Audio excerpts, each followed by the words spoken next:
Another game that I played was the Labyrinth of Grisaia, which is the second game in this series of the Grisaia, the first being the Fruit of Grisaia. This game is considerably shorter than the first game. I would say this game takes approximately 20 to 25 hours to finish all the way through. And what it is happens after it is announced that the academy is going to close. So Yukima, Amane, Michiru, Makina, Sachi, and there's also a sort of a pre-story about how Yuji came to be what he is. I would grade this game a grade of B. It's a good game. It's sort of an interesting story.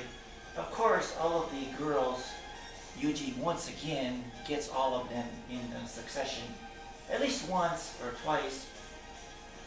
The only problem with, quote, the getting them is the scenes are pixelated, so there's not too highly detailed about the activity, but you get the idea of what's going on, so no problem there. What's sort of interesting is the pre-story of Yuji. What happened was his father was an absolute drag and his mother was sort of a pushover. And the father was beating the mother, and eventually the mother and Yuji ran away and tried to hide from the father. Well, they couldn't do it, and the father tracked him down, and that eventually led to the mother committing suicide and Yuji running away in the wild. Well, Yuji being underage, he eventually was taken up by a person that had minimal contact with the father, but sort of a baddie. This person that took him up was a combination of a drug dealer and a international arms trader. So a real bad egg there. Well, just to give you sort of a indication of how this played along was this bad egg had Yuji dressed up in a skirt and dress, sort of an Edwardian, Elizabethan style, if you know what I mean, and kept him sort of a toy, something to play with and something to look at and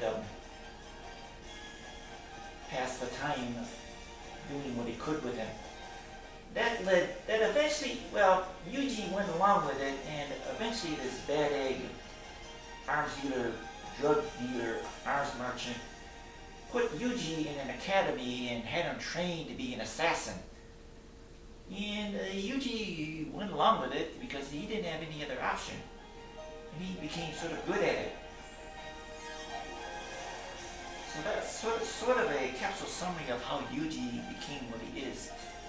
Sort of a on-call agent for the state.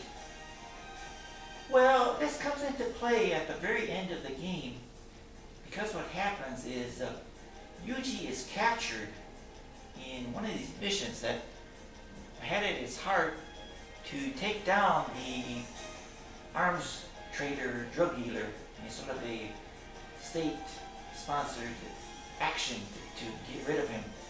Well, it didn't turn out too well, and Yuji was captured by the arms dealer, which from the preview at the end of the game comes about that the third game would be the girls getting together and somehow freeing and rescuing Yuji. So that's the third game in this series, which if available, I'll try to get it. Sort of a unexpected highlight what these short stories. There's approximately 25 stories that take a couple minutes to go through, which are in a way they're jokes that are acted out by the ladies and the Yuji, sort of to give quick quips and quick stories that have a little bit of interest.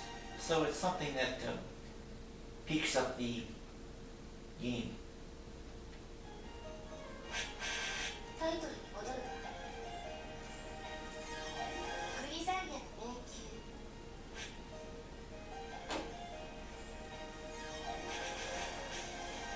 終了するの。分かった。 I'm going to continue to look for future games that I can play and review. And if possible, I'm going to look to see if available this third game in the series. Just to see how it turns out. It's a somewhat involved, long tail, and if you don't know how it turns out in the end, it would sort of leave you hanging. Thank you very much for watching.